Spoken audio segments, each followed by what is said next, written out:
Mi prometida, me engaño. Descubrí que mi boda era un negocio. Mi nombre es Tomás, tengo 29 años. Y lo que voy a contar aquí es algo que no he podido decirle a nadie. Empiezo desde el principio porque si no lo hago, nada de lo que venga después tiene sentido. Crecí en una ciudad mediana del norte de España, de esas donde todo el mundo se conoce y las noticias viajan más rápido que el viento.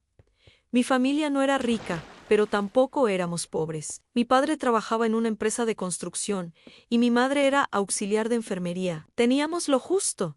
Y lo justo, cuando eres niño, parece suficiente. El problema con las ciudades pequeñas es que la gente no tiene mucho entretenimiento más allá de meterse en la vida de los demás. Y eso moldea a las personas de maneras que no siempre son bonitas. Cuando tenía 5 años, mi familia y la familia de Nora vivían en el mismo bloque de apartamentos. Su padre y el mío se hicieron amigos en una de esas barbacoas de comunidad que nadie realmente quiere asistir, pero todos terminan asistiendo de todos modos. Nora y yo empezamos a jugar juntos porque nuestros padres nos ponían en el mismo rincón mientras ellos hablaban. Era la única otra niña de mi edad en todo el edificio. Éramos tan distintos que resultaba casi cómico. Ella era callada, ordenada. Le gustaba dibujar flores en cuadernos que nunca terminaba. Yo era el caos en forma de niño de 7 años, con las rodillas siempre raspadas y la ropa siempre sucia. Pero nos entendíamos de una manera que no sé explicar bien con palabras. Había algo entre nosotros que iba más allá de la amistad infantil, aunque en ese momento ninguno de los dos tenía el vocabulario para nombrarlo. Pasamos toda la primaria juntos. Cuando llegamos al instituto, la cosa cambió un poco porque ya teníamos otros amigos, otros mundos, pero siempre volvíamos el uno al otro. A los 16 años, en una tarde de octubre, que recuerdo con una claridad extraña, el olor a lluvia, las hojas mojadas en el suelo del parque, ella con una sudadera roja demasiado grande, nos besamos por primera vez. Fue torpe, nervioso y absolutamente perfecto. Empezamos a salir en secreto porque su madre, una mujer llamada Dolores, tenía opiniones muy fuertes sobre con quién debía o no debía relacionarse su hija, y yo claramente no cumplía con sus estándares. No era el tipo de chico que Dolores imaginaba para Nora Ann. Yo era demasiado trabajador, demasiado común, demasiado sin apellido. Dolores es una de esas personas que sonríen a tu cara, mientras calculan cómo quitarte lo que tienes. No lo entendí hasta mucho después. En aquel entonces solo pensaba que era una madre sobreprotectora. Ahora sé que era algo mucho más frío y estratégico que eso. Nora y yo duramos juntos casi 3 años en secreto. Fue una relación de adolescentes, sí, pero de las que dejan marca. No era perfecta. Teníamos peleas tontas. Había semanas donde no nos hablábamos por orgullo. Había momentos donde los dos queríamos cosas distintas. Pero siempre volvíamos. Siempre había algo que nos jalaba el uno hacia el otro, como si fuéramos imanes con la polaridad ya definida desde antes de que pudiéramos elegirlo. Cuando teníamos 19 años, Dolores descubrió lo nuestro. No voy a dramatizar demasiado la escena porque ya la he revivido suficientes veces en mi cabeza. Básicamente encontró mensajes en el teléfono de Nora, llamó a mi madre, y organizó una especie de tribunal familiar donde me dejaron muy claro que yo no era bienvenido en la vida de su hija. Mi propio padre, para mi sorpresa y mi vergüenza, no dijo nada. Se quedó sentado con las manos en los muslos y dejó que Dolores hablara por encima de todo el mundo. Eso me rompió algo por dentro que tardó años en sanar. Nora y yo intentamos resistir un tiempo más, pero ella tenía 19 años y vivía en casa de sus padres y dependía de ellos económicamente. La presión fue demasiado. Un día me llamó llorando y me dijo que necesitaba espacio. No rompimos de manera oficial, simplemente dejamos de ser, y esa es la peor forma de perder a alguien, porque no hay un corte limpio, solo un silencio que se va haciendo más pesado con el tiempo. Me hundí ese año, no voy a mentir. Me costó trabajo levantarme, pero lo hice. Estudié ingeniería industrial en la universidad, me concentré en salir adelante y con el tiempo fui construyendo una vida que era mía. A los 24 años conseguí un trabajo decente en una empresa mediana. Alquilé mi propio apartamento y empecé a sentirme, por primera vez en mucho tiempo, como alguien que tenía el control de su propia historia. Fue en una boda, la de un primo segundo al que apenas conozco, pero cuya celebración resultó ser el punto de inflexión de toda mi vida adulta, donde conocí a Claudia. Estaba sentada en la mesa de los sin pareja confirmada, que es, básicamente, el limbo social de cualquier boda. Llevaba un vestido verde, que no era el tipo de vestido que uno esperaría ver en una boda de provincia, y tenía esa forma de reírse que hace que todo el mundo en la habitación quiera saber cuál fue el chiste. Me acerqué, porque era la única persona en esa mesa que no miraba el teléfono. Hablamos durante horas. Me contó que había salido de una relación larga hacía unos meses, que su ex la había dejado porque quería comprometerse y él no estaba listo, que estaba en un momento de reconstrucción personal. Yo la conté a Ginora sin entrar en demasiados detalles, solo lo suficiente para ser honesto sin abrumarla. Éramos dos personas con cicatrices parecidas, sentadas en la misma mesa de un banquete, y eso creó entre nosotros una intimidad que normalmente tarda meses en construirse. Salimos juntos esa noche, no de manera romántica, solo caminando por el pueblo después de que la boda terminó, hablando de cosas sin importancia que de alguna manera se sentían muy importantes. Intercambiamos números y a partir de ahí, las cosas fueron avanzando de manera natural, sin prisa, sin presión. Me gustaba eso. Me gustaba que con Claudia todo fuera tranquilo. Lo que no vi venir es lo que siempre ocurre, en que la tranquilidad a veces es solo la superficie de algo que tiene corrientes muy profundas debajo. Con el tiempo empezamos a salir de manera oficial. Conocí a su familia. Su madre era simpática, su padre callado pero amable. Tenía una hermana menor que se llamaba Rebeca y que desde el primer día me trató como si ya fuera parte del inventario familiar, lo cual me pareció adorable. Claudia y yo construimos algo bonito. No era la pasión explosiva que tuve con Nora a los 16 años, pero era algo más maduro, más sostenible. Isso, ele pensei. Lo que empezó a molestarme, de manera gradual, fue su actitud respecto a Nora Ann.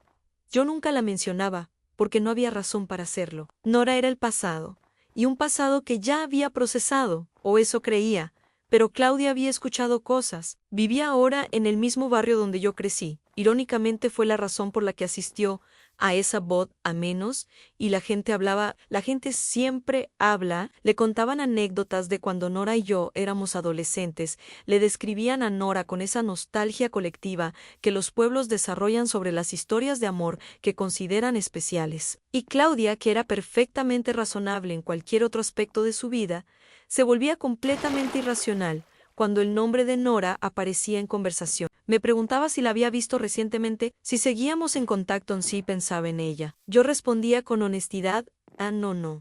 Y a veces sí, como cualquier persona que tuvo una relación importante, eso no la calmaba. Empezó a compararse con ella de maneras que me resultaban dolorosas de presenciar, porque Claudia era una mujer brillante e interesante y no necesitaba compararse con nadie. Pero los celos no entienden de lógica. Aún así, le pedí que se casara conmigo 2 años después de conocernos. Era el paso natural, teníamos 26 y 27 años, respectivamente, llevábamos tiempo bien juntos, mi familia la quería, yo la quería a ella. Dijo que sí llorando, con una de esas sonrisas que te hacen sentir que estás haciendo lo correcto.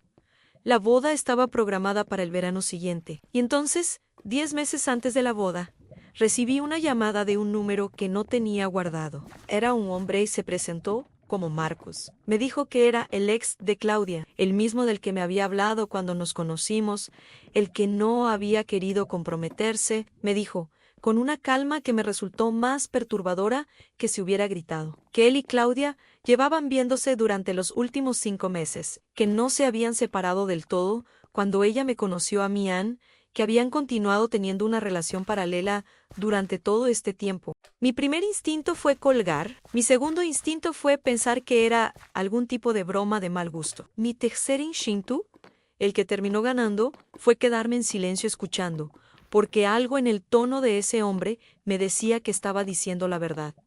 Me ofreció pruebas en quedamos en vernos. Y vi lo que había que ver. Actualización: han pasado 3 semanas desde que hablé con Marcos, y todavía no he terminado de procesar lo que significa todo esto. Escribí la primera parte de esta historia, porque necesitaba ordenar mis pensamientos. Y la respuesta que recibí en mensajes privados fue tan grande que siento que os debo una actualización. Voy a intentar ser lo más honesto posible, aunque algunas partes de esto me cuestan mucho trabajo escribir. Lo primero que necesito decir es que cuando vi las pruebas que tenía Marcos, no sentí lo que esperaba sentir. Todos asumimos que en ese momento te invade la ira que chijompis que gritas o que lloras. Yo no hice ninguna de esas cosas, me quedé frío. No frío como ausente, sino frío como cuando tienes fiebre muy alta y de repente desaparece y el cuerpo entra en un estado de calma extraña que no debería existir. Miré las conversaciones, miré las fechas, miré los mensajes donde Claudia le hablaba a Marcos de mí, donde le describía nuestra relación con una distancia clínica que me resultó devastadora.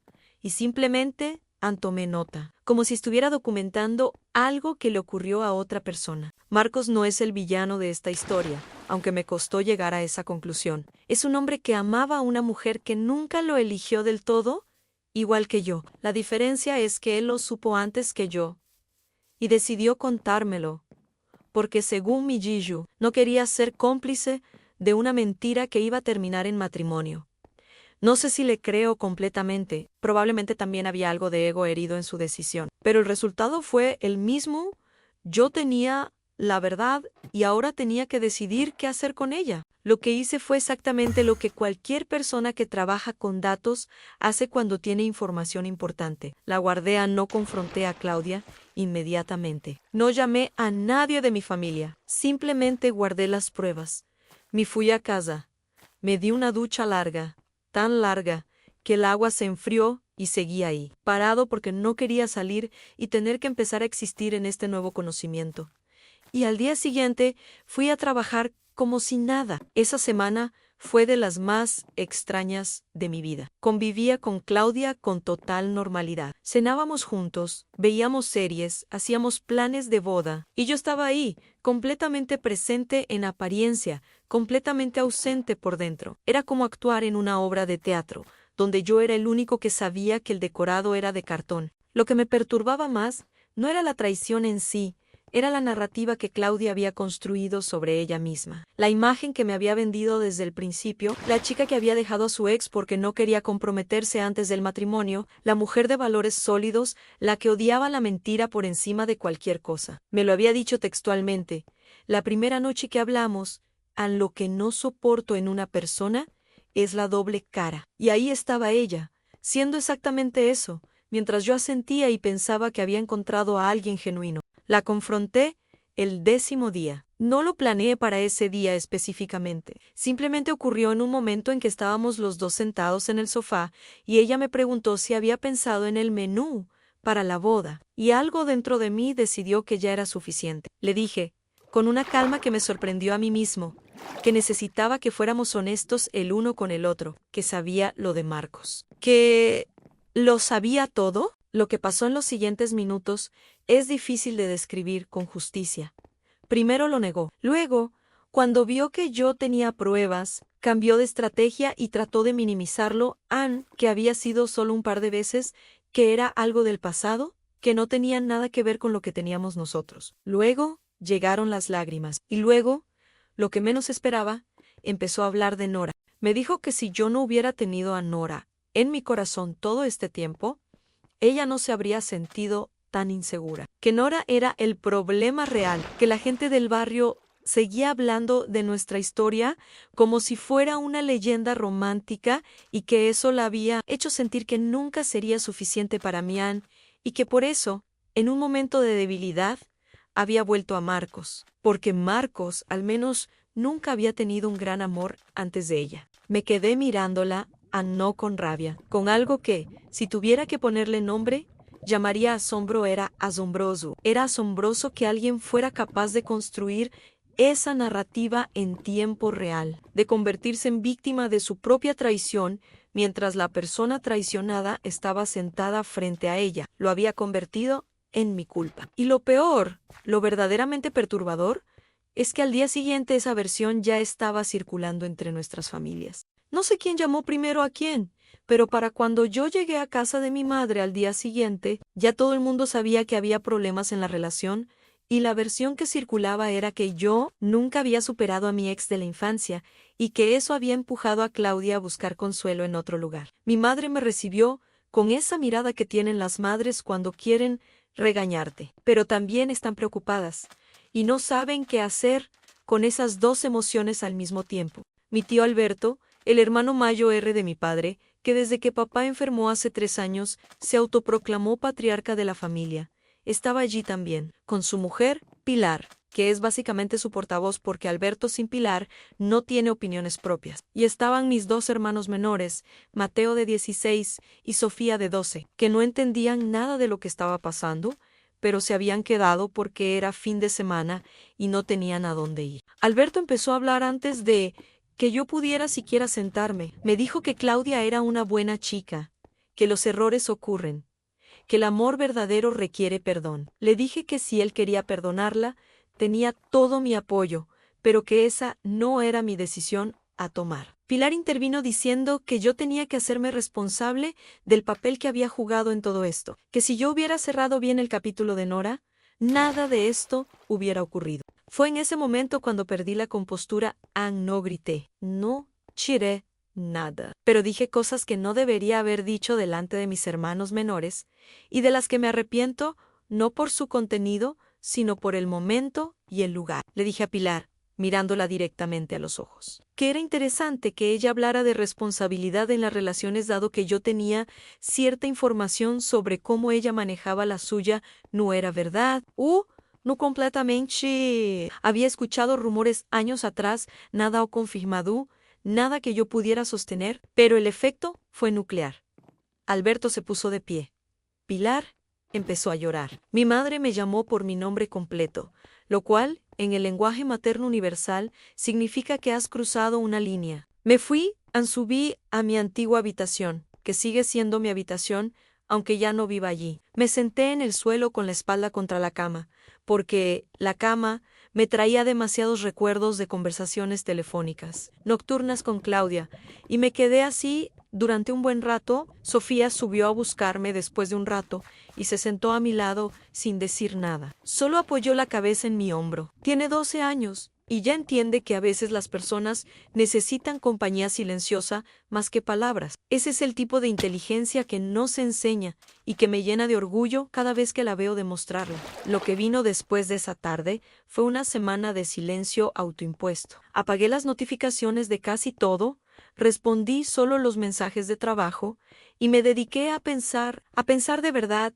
sin el ruido de todo el mundo opinando sobre mi vida. Y fue durante esa semana cuando Nora me escribió. No fue un mensaje largo ni dramático, fue exactamente 3 líneas, que había escuchado lo que estaba pasando, que no sabía los detalles, pero que esperaba que estuviera bien, y que si necesitaba hablar con alguien que no formara parte del circo, ahí estaba. No mencionó nuestro pasado, no intentó aprovechar el momento, solo fue amable de la manera sencilla y directa en que Nora siempre había sido amable cuando éramos adolescentes, antes de que el mundo de los adultos complicara todo. No respondí ese día ni el siguiente. Necesitaba tiempo para decidir si abrir esa puerta era sabio o no. Lo que sí hice fue llamar a Marcos otra vez. Necesitaba más contexto, y lo que me contó en esa segunda conversación cambió completamente mi comprensión de toda la situación. Escribo esto desde la habitación de un hotel pequeño a unos 40 minutos de mi ciudad. Necesitaba distancia física del lugar donde todo esto está ocurriendo, porque hay momentos en que vivir en una ciudad pequeña se siente como intentar resolver un conflicto personal en medio de un mercado medieval donde todo el mundo tiene una opinión. Y ninguno de ellos tiene toda la información. La segunda conversación con Marcos fue larga. Nos vimos en persona esta vez, en una cafetería a medio camino entre donde vive él y donde vivo yo. Llegó antes que yo. Estaba tomando un café con la mirada fija en la mesa, y cuando me vio entrar, tuvo esa expresión de alguien que no sabe bien si está haciendo lo correcto al estar ahí. Yo tampoco lo sabía, pero ambos nos quedamos. Lo que me contó en esa conversación superó todo lo que había imaginado. Claudia y Marcos no habían tenido solo una relación de 2 años antes de conocerme yo. Habían tenido una relación que empezó cuando ella tenía 16 años y el 18, que se interrumpió, se retomó, se volvió a interrumpir, en un ciclo que duró casi 8 años. 8 años mientras yo estaba construyendo mi versión de quién era Claudia, basándome en lo que ella me contó esa noche de boda. La versión real de su historia era radicalmente diferente. Me contó que durante esa relación intermitente, Claudia había quedado embarazada en una de las etapas en que estaban juntos. Tenía 22 años. La familia de Claudia, incluyendo su madre tan simpática y su padre tan callado, presionaron para que no continuara con el embarazo. Marcos quería quedarse, quería hacerse cargo, pero la presión familiar fue demasiado y Claudia tomó una decisión que la marcó profundamente. Perdió al bebé, y según Marcos, eso la cambió de una manera que ninguno de los dos supo gestionar bien. Se separaron, después de eso, se reunieron, se volvieron a separar. Cuando Claudia se mudó al barrio y me conoció, Marcos me dijo que ella le había escrito contándole que había conocido a alguien diferente, que era el tipo de hombre que tenía una historia romántica detrás, que parecía sólido, que la hacía sentir que podía construir algo real. Le habló de mí con algo que sonaba más a proyecto que a amor, y eso me dolió de una manera que tardé varios días en identificar correctamente. No era rabia, era tristeza, tristeza por los dos, por la verdad que era que ninguno de nosotros había conocido al otro de verdad. Marcos me mostró conversaciones de ese periodo, mensajes donde Claudia le describía nuestra relación como exactamente lo que necesitaba para estabilizarse, mensajes donde le decía que yo era bueno, que era estable, que mi familia la aceptaba, que por primera vez en mucho tiempo sentía que podía tener la vida que siempre quiso tener. No había nada de amor en esos mensajes. Había proyecto, había estrategia, y había intermezclada con todo eso una honestidad brutal consigo misma, que ella nunca había tenido conmigo. Lo que me destrozó fue un mensaje en particular. Claudia le escribía a Marcos en el primer mes de nuestra relación oficial, que el único problema era que yo todavía llevaba a Nora dentro, que la gente del barrio hablaba de nuestra historia y que ella nunca se iba a sentir completamente segura mientras esa sombra existiera. Y en ese mensaje, en lugar de plantearse si quizás eso era una señal de que debía ser honesta conmigo, lo que planteaba era cómo hacer para que yo desvinculara emocionalmente de mi pasado sin que ella tuviera que revelar el suyo. No es que yo fuera un inocente en todo esto, soy capaz de ver mis propias sombras. Es posible que alguna parte de mí, si siguiera aferrada a Nora, más de lo que me admitía. Es posible que hubiera momentos en que no estuve completamente presente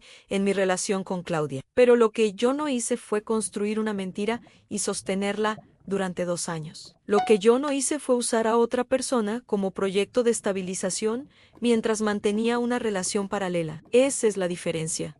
¿Qué importa? Salí de esa cafetería con más información de la que sabía cómo procesar. Y con una pregunta que me llevaba dando vueltas desde la primera conversación con Marcos, ¿sabía la familia de Claudia cómo era realmente su hija? ¿Eran cómplices conscientes o simplemente padres que no querían ver lo que tenían delante? Esa pregunta me la respondió alguien que no esperaban Dolores. Cian, la madre de Nora, en la misma Dolores, que cuando yo tenía 19 años, organizó una especie de inquisición familiar para separarnos. Me llamó al día siguiente de mi segunda reunión con Marcos.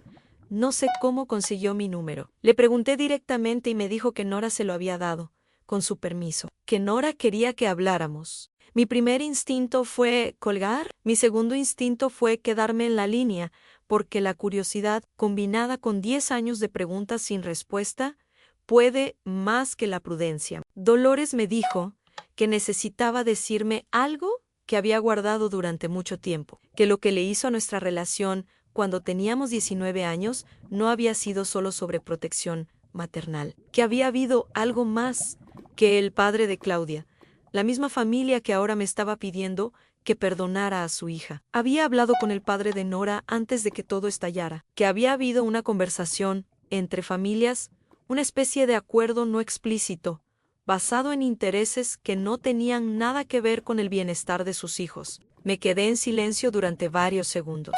Luego le pregunté que me lo explicara con más claridad. Y entonces entendí que esta historia era mucho más antigua y mucho más calculada de lo que había pensado. Actualización 2.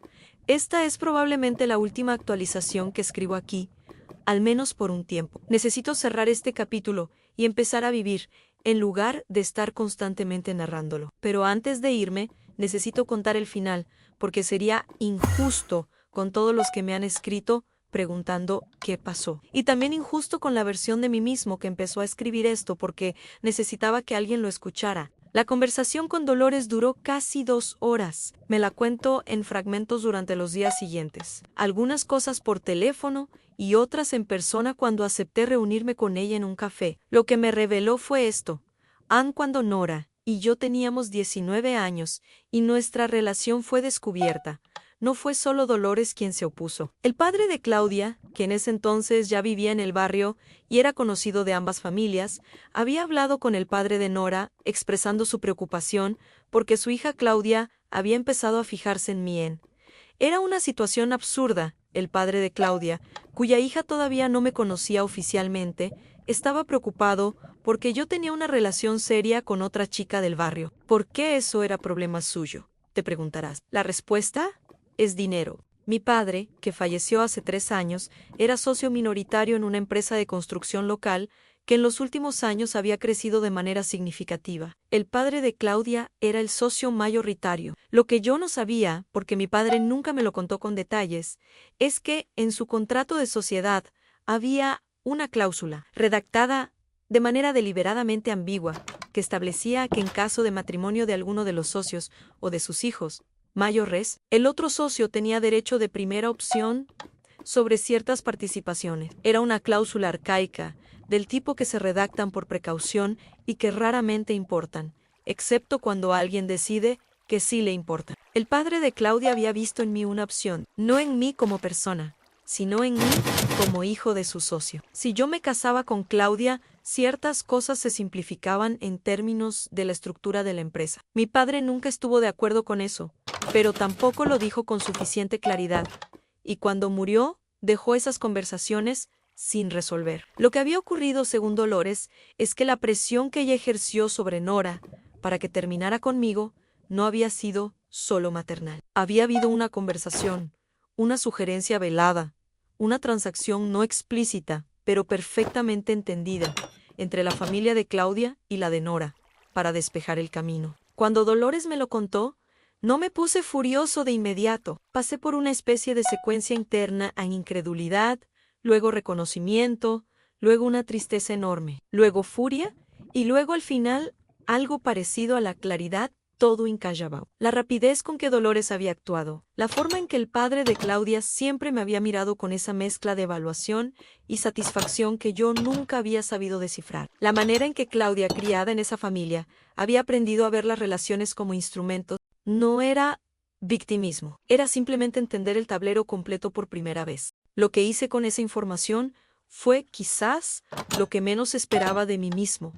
Nada violento, nada de grandes gestos, ni revelaciones dramáticas públicas. Hablé con un abogado sobre la situación de la empresa familiar que ahora heredé parcialmente junto con mi madre y mis hermanos. El abogado me dijo que había cosas que revisar con cuidado, especialmente en relación con esa cláusula y cómo había sido interpretada en los años posteriores a la muerte de mi padre, que posiblemente había movimientos que se habían hecho de manera cuestionable, que valía la pena investigar. Y ahí empezó algo que no esperaba, Anne, el efecto dominó. Resulta que cuando empiezas a tirar de un hilo con la calma suficiente y el asesoramiento legal adecuado, los hilos se van desenrollando solos. El padre de Claudia, al enterarse de que yo estaba revisando los documentos de la sociedad con un abogado, entró en pánico. Ese pánico lo llevó a cometer errores que quedaron documentados, errores que, combinados con lo que ya había documentado sobre el comportamiento de su hija y la trayectoria de toda esta historia, empezaron a construir un cuadro muy diferente del que la familia había intentado pintar. No me voy a extender en los detalles legales porque aún está en proceso y no quiero comprometer nada. Lo que puedo decir es que hay cosas que se van a aclarar y que las personas que creyeron que podían manejar tanto a mi padre como a mí como piezas en un tablero que no era el nuestro, van a descubrir que eso tiene consecuencias. La venganza que imaginé en mis momentos de mayo rabia, esa en que yo hacía algo dramático y doloroso y directo para hacerles sentir lo que yo sentí, no ocurrió, y estoy bien con eso. La venganza real, me di cuenta, no es el golpe que das, es vivir de una manera que haga que su esfuerzo haya sido inútil. La reunión con Claudia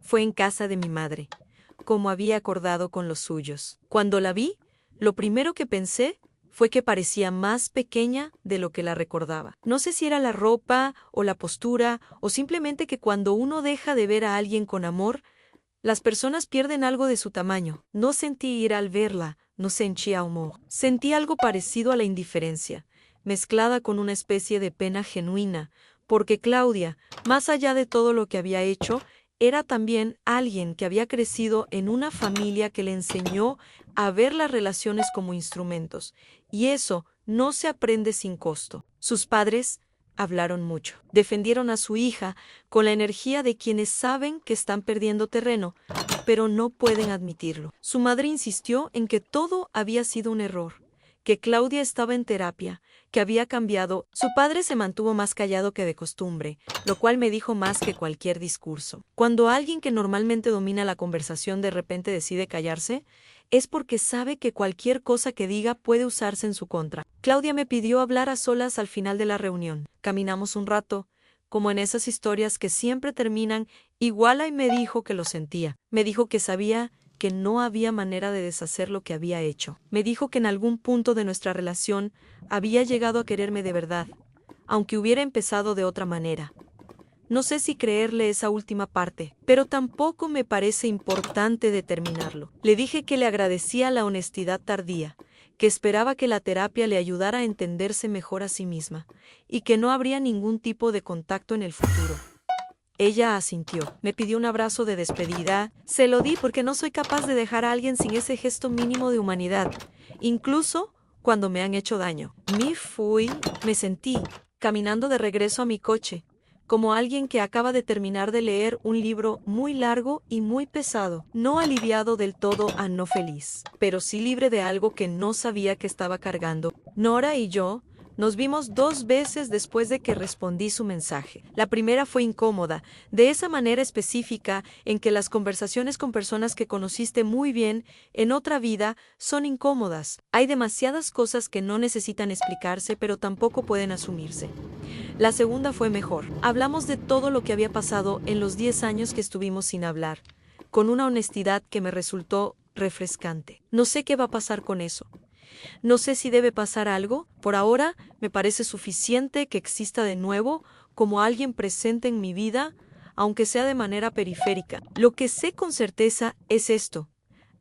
Ya no vivo para no decepcionar a otras personas. Tardé 29 años en llegar a esa conclusión, pero aquí estoy, y a veces llegar tarde es mejor que no llegar. Si estás leyendo esto en un momento difícil, solo quiero que sepas que el caos tiene una duración finita, que las personas que intentan escribir tu historia sin tu permiso siempre encuentran, tarde o temprano, que el protagonista tiene más voz de la que pensaban, y que la mejor forma de salir de algo que te hizo daño no es destruir lo que te destruyó a ti, sino construir algo tan tuyo, tan sólido, tan genuinamente tuyo, que lo que ocurrió antes pierda el poder que una vez tuvo. Gracias a todos los que escribieron, Eni no esperaba tanto. Fue más de lo que merecía y exactamente lo que necesitaba. Tomás.